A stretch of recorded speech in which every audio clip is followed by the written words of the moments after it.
पिछली वीडियो में हमने जो है निकोटीन के बारे में बात की थी और उसका पूरा डिटेल्ड हमारा केमिकल कॉन्स्टिट्यूशन और सिंथेसिस को हमने देखा था। आज हम दूसरे एल्केलॉइड के बारे में जानेंगे, इसका नाम है एट्रोपिन। ठीक है, क्या नाम है इसका? एट्रोपिन। ठीक है, इसका जो है आपका मॉलिक्यूलर फार्मूला होता है C17H23NO3। जैसा कि हम जानते हैं एल्कोलाइड्स में आपका मिनिमम एक नाइट्रोजन होना ज़रूरी होता है, लेकिन यहाँ नाइट्रोजन के साथ साथ आपके ऑक्सीजन भी है। इसका मेल्टिंग पॉइंट जो है वो 118 डिग्री सेंटीग्रेड होता है। ये चीज़ आप जो है रट लीजिए, वैसे बहुत ज़्यादा इसे याद रखने की आपको विशेष ज़रूरत नहीं है। जो चीज़ें ज़्यादा ज़रूरी हैं उन्हीं पर विशेष ध्यान दिया जाए। ठीक है, तो इसके केमिकल कॉन्स्टिट्यूशन करने से पहले हम एट्रोपिन के बारे में कुछ ज़रूरी चीज़ें देख लें। सबसे पहली बात, जो एट्रोपिन है, पहले जैसे निकोटीन हमने देखा था वो आपका अल्फा रेस्टोरोटेटरी था, यानी कि वो ऑप्टिकली एक्टिव था। उसके बिल्कुल उलट जो एट्रोपिन है ये क्या होता है? ऑप्टिकली इनएक्टिव होता है। Atropine is optically inactive. ठीक है, यानी ये किसी भी तरीके से हमें ना तो लिवो ना ही डेस्ट्रोरोटेटरी कंपाउंड की तरह हमें जो है बिहेव करता हुआ नज़र नहीं आता है। ठीक है, यानी ये कैसा है? ऑप्टिकली इनएक्टिव है। और क्या है? ये जो है बहुत ही स्ट्रॉन्ग पॉइजन होता है। ठीक है, it is an strong poison. It is an strong poison.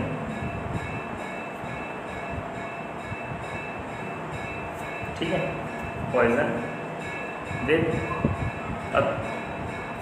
Sorry bitter taste, यानी कि काफ़ी कड़वे टेस्ट के साथ में ये बहुत ही तगड़ा जहर होता है। ठीक है, यानी कि हम इसे ज़्यादा, अगर जैसे हमने कहा कि आप निकोटीन को ज़्यादा लेने के बाद में आप बीमार पड़ सकते हैं, बहुत ज़्यादा बीमार पड़ सकते हैं। ठीक है, लेकिन हो सकता है कि आप जो है मरने से बच जाएं। लेकिन यहाँ पर अगर आप इसकी ज़्यादा डोज ले लेंगे तो पक्का ही है आपका मरना। क्यों? क्योंकि ये जो है इनका एक्शन थोड़ा अलग टाइप से होता है। कैसे होता है? ये सबसे पहले क्या करते हैं, अगर हमें कोई इंटरनली अपने शरीर में ले लेते हैं तो सबसे पहले क्या करते हैं, हमारे नर्वस सिस्टम को पहले स्टिमुलेट करेंगे और धीरे धीरे डिप्रेस करके हमारे पूरे नर्वस सिस्टम को क्या कर देंगे? जैम कर देंगे, जिसके बाद हमारे हाथ पैर जो है चलना बंद हो जाएंगे। और अगर ज़्यादा समय तक हमको इलाज ना मिला तो शायद हम मर भी सकते हैं। तो इस चीज़ को हम लिख लेते हैं, when we take it internally,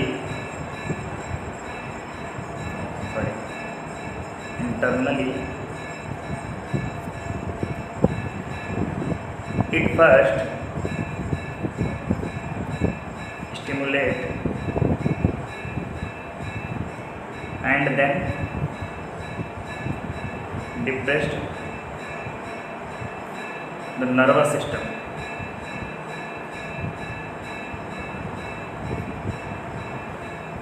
ठीक है, ये क्या करेगा? सबसे पहले तो हमारा जो है नर्वस सिस्टम पर अटैक करेगा और धीरे धीरे हमको मौत की तरफ धकेलता जाएगा। अगर हम इसकी जो है एक पर्टिकुलर लिमिट से ज़्यादा, जैसे वहाँ हमने देखा था उसकी फैटल डोज 40 mg की थी। ठीक है, उससे ज़्यादा लेने पर वो नुकसान करता था, और ये इससे भी 40 mg से भी काफ़ी कम लेने पर ये नुकसान कर जाएगा और हमारे शरीर को धीरे धीरे ठंडा करने लगेगा। ठीक है, तो अब हम इसके केमिकल कॉन्स्टिट्यूशन के बारे में पढ़ लेते हैं।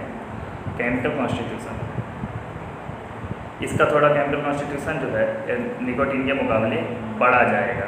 ठीक है, क्योंकि इसमें दो पार्ट हो जाने वाले हैं। एट्रोपिन का जब हाइड्रोलिसिस कराएंगे तो ये दो पार्ट में ट्रोपिन और ट्रोपिक एसिड में टूट जाएगा, और ट्रोपिन और ट्रोपिक एसिड अपना अलग अलग जो है केमिकल कॉन्स्टिट्यूशन रखेंगे, और इन दोनों को हम अलग अलग पढ़ने के बाद में इसका फाइनल स्ट्रक्चर बता पाएंगे। ठीक है, तो इसलिए ये थोड़ा सा लेंदी जाएगा। तो सबसे पहले हम क्या करते हैं, सबसे पहले तो हम जान लेते हैं कि इसका जो है मॉलिक्यूलर फार्मूला क्या होता है। जैसा कि हम पहले ऊपर भी लिख चुके हैं, यहाँ भी लिख देते हैं कि इट्स मॉलिक्यूलर फार्मूला इज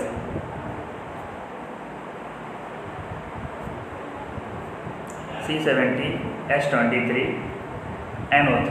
ठीक है, अब हमें क्या करना है, जैसा कि मैंने अभी आपको बताया था, हम इसकी हाइड्रोलिसिस करके भी देख सकते हैं। Hydrolysis of atropine. ठीक है, हमें क्या मिलेगा? हमने ले लिया यहाँ पर एट्रोपिन, यानी कि C17H23NO3। ठीक है, इस पर हमने क्या करा दिया? हाइड्रोलिसिस करा दिया। अब जब हम इसके हाइड्रोलिसिस कराएंगे तो ये दो पार्ट में टूट जाएगा, C18H15NO प्लस C9 ये आपका ट्रोपिन है और ये आपका क्या है, ट्रोपिक एसिड, TROPI यानी ट्रोपिन एंड ट्रोपिक एसिड। ठीक है, तो अब हमको क्या करना है, अब हमको इन दोनों पार्ट्स के लिए अलग अलग से डिस्कस करना होगा केमिकल कॉन्स्टिट्यूशंस को। उसके बाद फाइनली हम इनको आपस में मिलाएंगे और एट्रोपिन का केमिकल कॉन्स्टिट्यूशन समझा पाएंगे। ठीक है, तो सबसे पहले हम कहाँ से शुरुआत करते हैं, हम शुरुआत करते हैं ट्रोपिक एसिड से, उसके बाद हम बात करेंगे ट्रोपिन की। ठीक है, तो हम शुरुआत करते हैं कहाँ से, ट्रोपिक एसिड से। इन दो पार्ट्स की वजह से ये थोड़ा लेंथी जाएगा, लेकिन काफ़ी आसान है, निकोटीन के मुकाबले भी काफ़ी आसान है। तो इसका जो हमारा मॉलिक्यूलर फार्मूला होगा वो C9H10O3 होगा। ठीक है, तो अब हम शुरू कर देते हैं इनके केमिकल कॉन्स्टिट्यूशन के बारे में। सबसे पहला काम तो ये कि it does not add on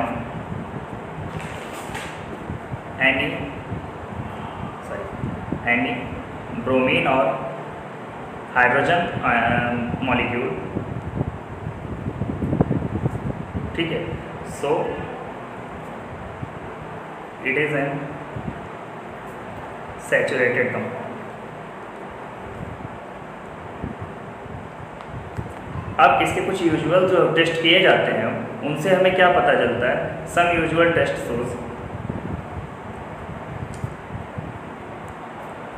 shows it have one carboxyl and 1 hydroxyl group. ठीक है, इसके टेस्ट से हमको कार्बोक्सिल और हाइड्रोक्सिल ग्रुप का पता चल जाता है। ठीक है, ये यूजुअल टेस्ट आपको यहाँ पर देने नहीं है, बस आपको इतना ही लिख देना है कि कुछ यूजुअल टेस्ट से हमको कार्बोक्सिल और हाइड्रोक्सिल ग्रुप का पता चल जाता है। पता चलता है कि यहाँ पर आपका एक अल्कोहलिक ग्रुप है और एक आपका यहाँ पर कार्बोक्सिल ग्रुप लगा हुआ है। ठीक है, अब हम इसके बेसिक स्ट्रक्चर का पता लगाने के लिए एक सिंपल सी रिएक्शन करते हैं। C9H10O3 ये आपका क्या है, ट्रोपिक एसिड। इसको हम क्या करेंगे, हीट करेंगे, और हीट करेंगे तो क्या होगा, पानी निकल गया। ठीक है, सबसे पहले हाइड्रोक्सिल ग्रुप है तो यहाँ पर पानी निकलेगा, तो ये हाइड्रोक्सिल ग्रुप को लेकर निकलेगा। अब हमारा क्या बनेगा, C9H8O2। ठीक है, और ये आपका हो जाएगा एट्रोपिक एसिड। सबसे पहली बात ध्यान देना, कार्बोक्सिल ग्रुप अभी बकाया है। ठीक है, अब अगर हम इसका ऑक्सीडेशन करा देते हैं CrO3 लेकर, ठीक है, इसका हम ऑक्सीडेशन कराएंगे तो हमें क्या मिलेगा, बेंजोइक एसिड मिल जाएगा। क्या मिल जाएगा, बेंजोइक एसिड। और यहीं से इसके स्ट्रक्चर की नींव पड़ जाती है। ये रहा आपका बेंजोइक एसिड। ठीक है, तो ये बेंजोइक एसिड हमें क्या दिखा रहा है कि इसका जो बेसिक स्ट्रक्चर होगा ट्रोपिक एसिड का, उसमें जो है आपका बेंजीन रिंग जरूर होगी और पहली पोजीशन पर से आपका यहाँ पर साइड चेन जुड़ी हुई मिलेगी। ठीक है, तो हमको इससे क्या पता चला कि इसके बेसिक स्ट्रक्चर में आपका बेंजीन रिंग है। ठीक है, सो above reaction shows that tropic and also atropic, दोनों ही atropic acid contains benzene ring. ठीक है, दोनों में ही बेंजीन रिंग होगी। अब हम इस साइड चेन पे बात कर लेते हैं। ठीक है, तो जो हमारी साइड चेन है ये कैसे हो सकती है, so atropic acid could be written H. Atropic acid को हम कैसे लिख सकते हैं, ठीक है, या तो हम इस तरीके से लिखेंगे C6H5, ये तो बेंजीन रिंग हो गई, CH double bond CH CH, या तो हम इस तरीके से लिखेंगे C6H5 C double bond CH2 और ये आपका CH। ठीक है, तो इन दोनों में से हम किसी एक को मान के चलेंगे। अब हमको पता लगाना है कि यार एट्रोपिक एसिड या ट्रोपिक एसिड में आपका ये वाला साइड चेन स्ट्रक्चर काम करेगा या ये वाला साइड चेन स्ट्रक्चर हमारा काम करेगा, मतलब जो इन दोनों में से कौन बिलोंग करता है यहाँ पर। तो हम इसको क्या मानते हैं, हमने मान लिया ये है स्ट्रक्चर A और ये है स्ट्रक्चर B। तो हम आगे फर्दर कुछ रिएक्शंस को करके देखेंगे कि इनमें से किसको वो रिएक्शंस ज़्यादा फेवर कर रही हैं। ठीक है, तो सबसे पहले हम शुरू कर लेते हैं। अगर हम जनरली इसको स्ट्रक्चर वाइज भी देखें, ठीक है, तो ये क्या है, ये सिनेमिक एसिड को शो कर रहा है। अगर ए सिनेमिक एसिड को शो कर रहा है तो सीधी बात है जो बी है यही आपका एट्रोपिक एसिड होगा, क्योंकि इसका तो हमें पक्का पता चल गया कि ये सिनेमिक एसिड। ठीक है, तो यही एट्रोपिक एसिड होगा। अगर ये सिनेमिक है तो ये एट्रोपिक होगा। लिखेंगे since A is cinnamic acid,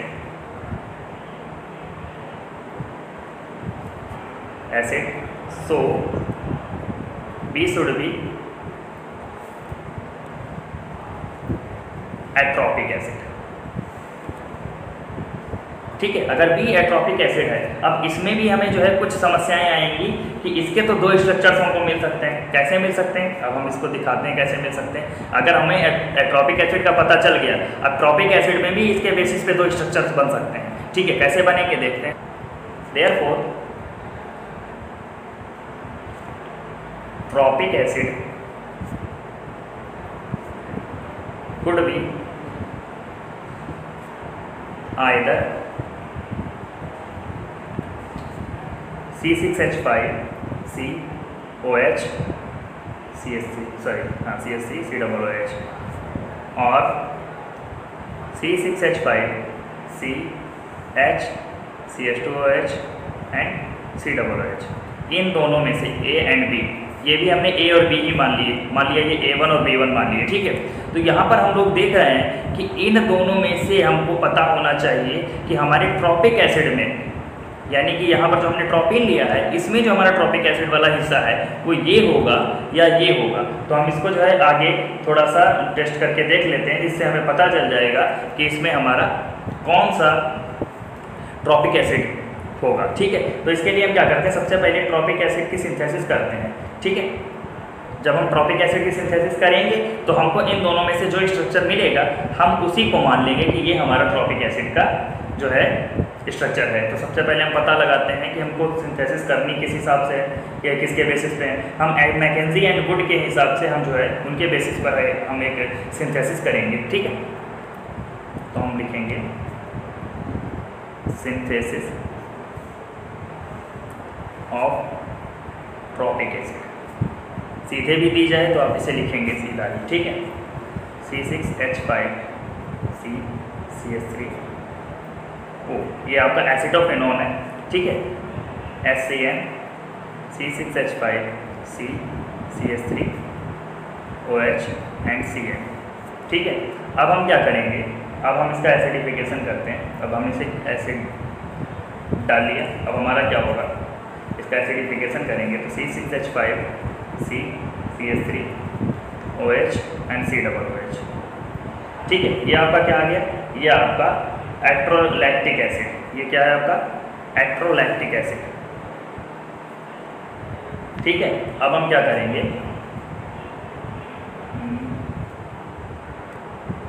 ये हमारा एट्रोलैक्टिक एसिड आ गया। ठीक है, अब हम क्या करेंगे, हम इसको जो है हीट करेंगे, हीट अंडर रेड्यूस्ड प्रेशर। ठीक है, प्रेशर को कम करेंगे, उसके बाद इसको हम हीट करना शुरू करेंगे तो हमको कुछ ऐसा स्ट्रक्चर मिल जाता है CH2। ठीक है, ये हमारा एट्रोपिक बन गया। हमने पीछे आपको बताया था एट्रोपिक एसिड जो है यही तो था, एट्रोपिक एसिड हमारा बन गया। अब हम क्या करेंगे, इस पर HCl एंड ईथर डालेंगे तो हमको मिलेगा ये C6H5 CH2Cl HCOOH। इसी से हमको पता चल गया कि यहाँ पर OH लग जाएगा, यानी कि दूसरे नंबर वाला B2 वाला हमारा K2CO3 हमने डाल दिया। ठीक है, K2CO3 CrO3 होगा, सॉरी मुझसे निकल गया, K2CrO3 C6H5 CH2OH and COOH। तो ये हमारा जो है ये B1 वाला पार्ट है, ये B1 वाला स्ट्रक्चर है। इससे हमें पता चल रहा है जो हमारा ट्रॉपिक एसिड होगा वो कौन सा होगा, ये ट्रॉपिक एसिड इस A1 और B1 में से B1 वाला होगा। ठीक है, तो हमको ट्रॉपिक एसिड का तो पता चल गया है। ठीक है, अब हम इससे क्या करेंगे, हम इससे जो है अब अपना ट्रॉपिन का भी पता लगाते हैं आगे, और उन दोनों का इस्तेमाल करके हम फाइनली पता लगाएंगे कि हमारा एट्रोपिन का स्ट्रक्चर और उसका केमिकल कॉन्स्टिट्यूशन क्या होगा। तो अब हमें ट्रॉपिक एसिड का स्ट्रक्चर तो पता चल गया, C6H5 CH CH2OH and COOH। ठीक है, तो हमें एक हिस्सा हमें पता चल गया एट्रोपिन का। अब हमें इसके दूसरे हिस्से यानी दूसरे पार्ट ट्रोपिन के बारे में जानना है। ट्रोपिन या और हम कह सकते हैं ट्रोपेनॉल। जरा मैसेजेस आ रहे हैं, देख लेते हैं। तो हमारा अगला टॉपिक क्या है? ट्रोपिन और ट्रोपेनॉल। ठीक है, हमारा इसी का सेकेंड पार्ट है। हमें जब ट्रॉपिक एसिड का पता चल गया, ठीक है, अब ट्रॉपिक एसिड के बाद हम ट्रोपिन का पता लगाएंगे और फिर इन्हें आपस में मिलाकर हम एट्रोपिन का पता लगाएंगे। ठीक है, तो सबसे पहले तो हम जानते हैं कि ये ट्रोपिन हमारा, इसका मॉलिक्यूलर फार्मूला क्या है, ठीक, इसका मेल्टिंग पॉइंट कितना होता है, और फिर हम इनके केमिकल कॉन्स्टिट्यूशन के बारे में जानेंगे। तो सबसे पहले तो ध्यान रखिए इट्स मॉलिक्यूलर फार्मूला।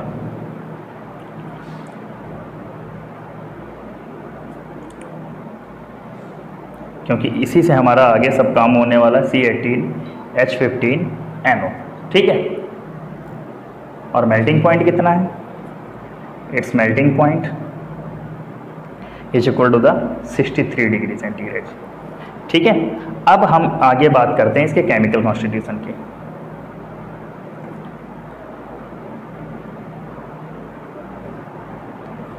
तो ध्यान देना, ये क्या करता है? It also does not add on any bromine और हाइड्रोजन। ये Br2 या H2 को क्या करेगा? ऐड नहीं करता। ये it also does not add on any bromine और हाइड्रोजन। ठीक है, तो इससे हमें क्या पता चलता है? इससे हमें पता चलता है so it is also saturated. पिछले वाले की तरह ये भी क्या होगा? पूरी तरीके से सैचुरेटेड होगा। ठीक है, अगर हम इसको ऑक्सीडाइज करें, स्ट्रांगली ऑक्सीडाइज करें, तो ये क्या होता है? कार्बोक्सिलिक ग्रुप में कन्वर्ट हो जाता है। तो इससे क्या पता चलता है? इससे पता चलता है इट कंटेन्स हाइड्रोक्सिल ग्रुप। ठीक है, ये अल्कोहलिक ग्रुप रखता है। इस वजह से क्या होगा? ये आपका हमारे हाईली जब ऑक्सीडाइज कराएंगे तो कार्बोक्सिलिक एसिड में कन्वर्ट हो जाएगा। अब एक रिएक्शन को ऑब्जर्व करिए, ऑब्जर्व द फॉलोइंग रिएक्शन। जरा इसे देखिए और इससे आप जो है कुछ निष्कर्ष निकालिए, कुछ आपको ऑब्जर्वेशंस मिलेंगे। तो रिएक्शन कुछ ऐसे है, हम ट्रोपेन ले लेते हैं C8H15NO। सबसे पहले ध्यान देना, यहाँ पर मुझसे कुछ गलती हो गई, C18 लिख गया, ये C8 होगा। ठीक है, C8H15NO। ठीक है, अब हम क्या करेंगे? इसमें हाइड्रोजन आयोडाइड को डालेंगे बिलो 150 डिग्री सेंटीग्रेड, मतलब इससे ज़्यादा टेम्परेचर को हमें नहीं बढ़ाना है। फिर हमारा क्या बनेगा? C8H14IN। ठीक है, इसे हम क्या बोलेंगे? ट्रोपिन आयोडाइड, लिख भी देते हैं, ट्रोपिन आयोडाइड। ठीक है, अब हम क्या करेंगे? अब हम इसका रिडक्शन कराएंगे नेसेंट हाइड्रोजन डाल के। ठीक है, अब हमारा क्या बनेगा? C8H15N। हम इसे क्या बोल सकते हैं? ट्रोपेन। इसे हम ट्रोपेन बोलते हैं, या हम दूसरे शब्दों में इसे बोलेंगे डाईहाइड्रोट्रोपिडाइन। ठीक है, डाईहाइड्रोट्रोपिडाइन। ठीक है, अब हम क्या कराएंगे? इसका डिस्टिलेशन कराएंगे। अब हम इसका डिस्टिलेशन कराएंगे HCl, तो हमें क्या मिलेगा? हमको मिलेगा CH3Cl प्लस नॉर डाईहाइड्रोट्रोपिडाइन एंड ये आपका हो जाएगा C7H13N। ठीक है, ये आपका क्या बनेगा? जब हम इसमें क्या करा देंगे? जिंक डस्ट की प्रेजेंस में हम इसका फिर से डिस्टिलेशन कराएंगे, तो हमें क्या मिलेगा? हमको मिलेगा कुछ ऐसा, ये रहा। ठीक है, यहाँ पर आपको मिलेगा C2H5। ठीक है, ये आपका एथाइल ग्रुप लगा होगा, इसका नाम होगा आपका 2-एथाइल पिरिडीन। ठीक है, क्या नाम होगा इसका? 2-एथाइल पिरिडीन। तो इससे हमको इस रिएक्शन से कुछ ऑब्जर्व किया? हाँ किया।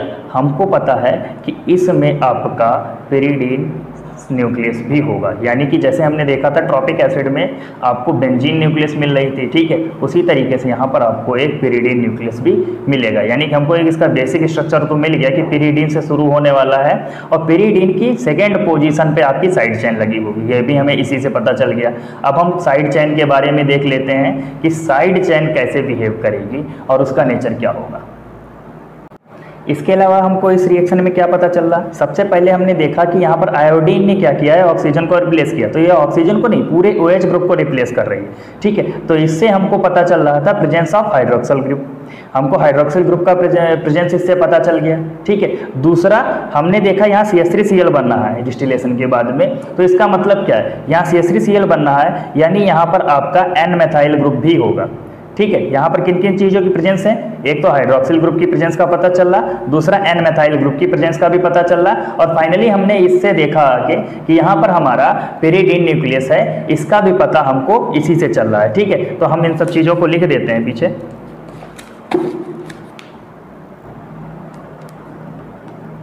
Above reaction shows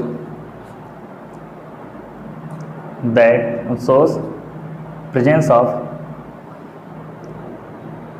hydroxyl group and N-methyl group and also pyridine nucleus।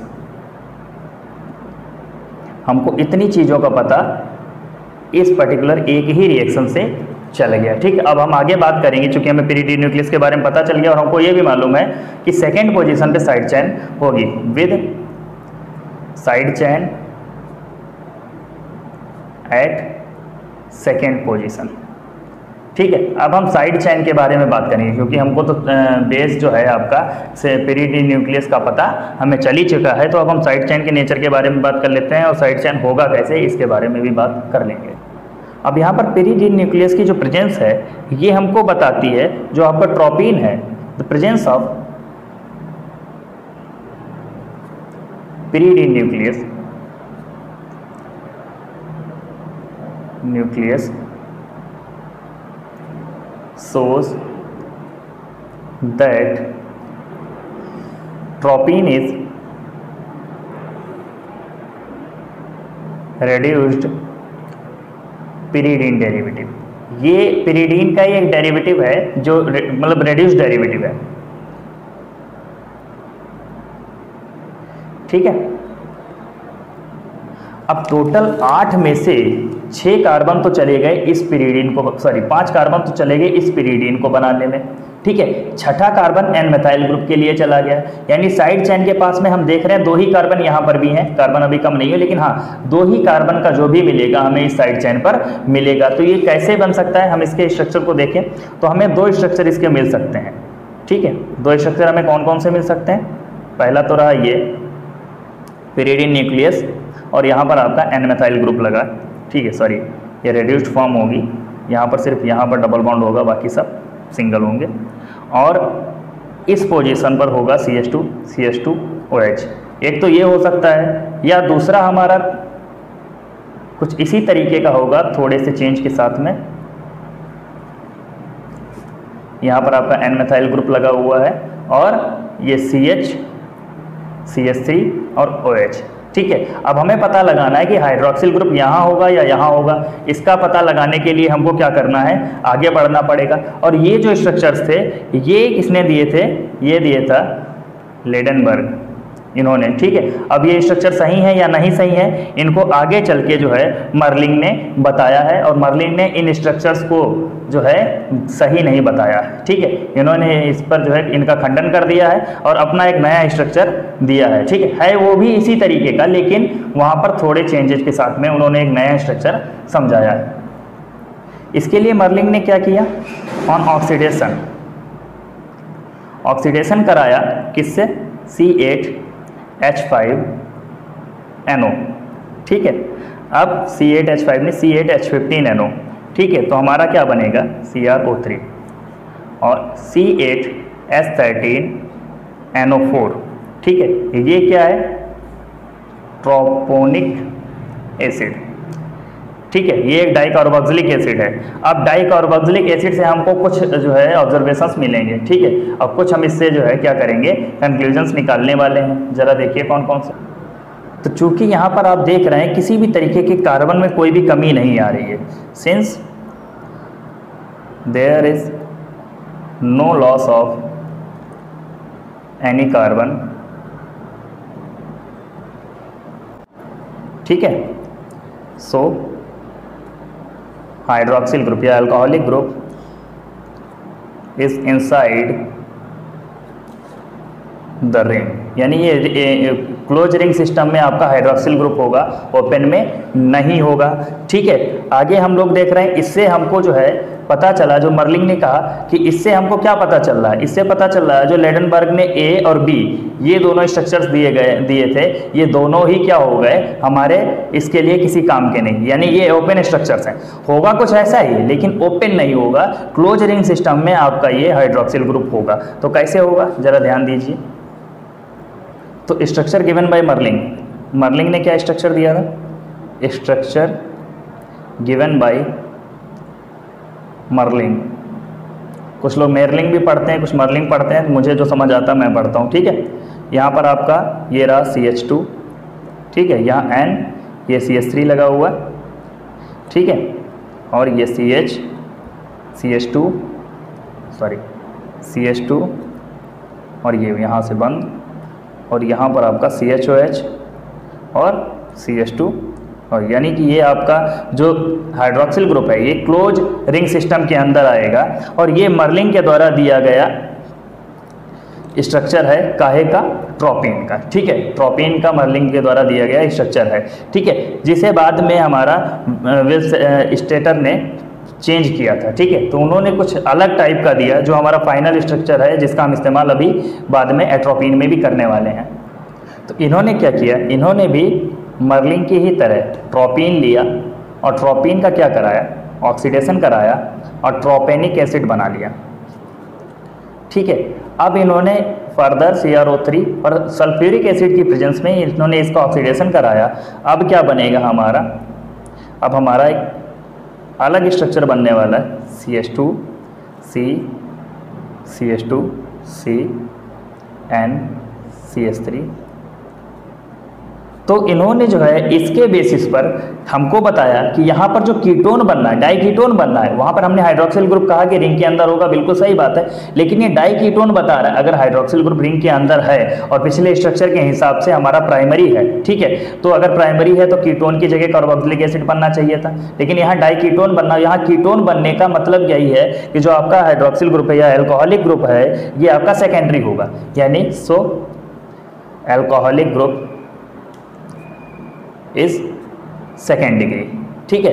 यानी हमको इससे पता चला कि अल्कोहलिक ग्रुप क्या है, सेकेंड डिग्री होगा। और इसके बेसिस में इन्होंने एक नया स्ट्रक्चर हमको दिया ट्रोपिन का, और ये स्ट्रक्चर हमारा फुल एंड फाइनल स्ट्रक्चर है, ठीक है। ये लीजिए, ये रहा विलस्टेटर द्वारा दिया गया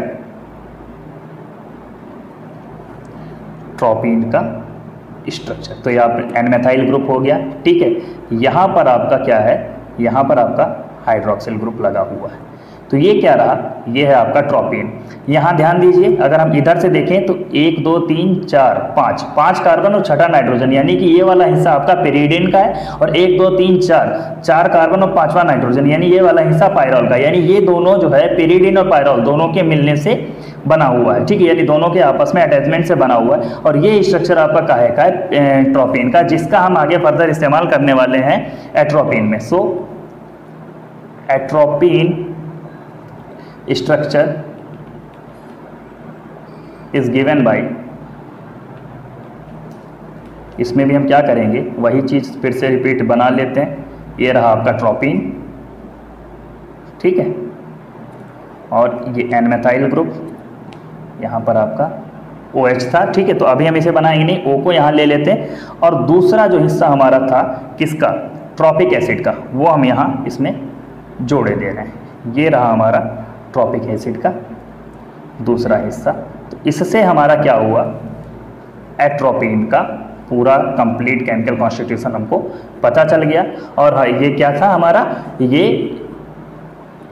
ऑप्टिकली इनएक्टिव कंपाउंड है। सिंपल सी इसमें जो है आपको केमिकल कॉन्स्टिट्यूशन थोड़ा लेंदी ज़रूर था, लेकिन समझने में और पढ़ने में काफ़ी ये आसान है। ठीक है, इसके बाद हम जो इनकी बात करेंगे मॉर्फिन वगैरह, वो इनके मुकाबले काफ़ी छोटे हैं क्योंकि उनमें सिंगल सिंगल हिस्से ही हैं, और यहाँ पर ये सबसे बड़ा है क्योंकि इसमें 2 हिस्से हो जाते हैं हाइड्रोलिसिस के बाद, और फिर उन दोनों हिस्सों को हमें अलग अलग जो है पढ़ना पड़ता है, फिर उन्हें लास्ट में लाके हमें इन्हें मर्ज करना पड़ता है।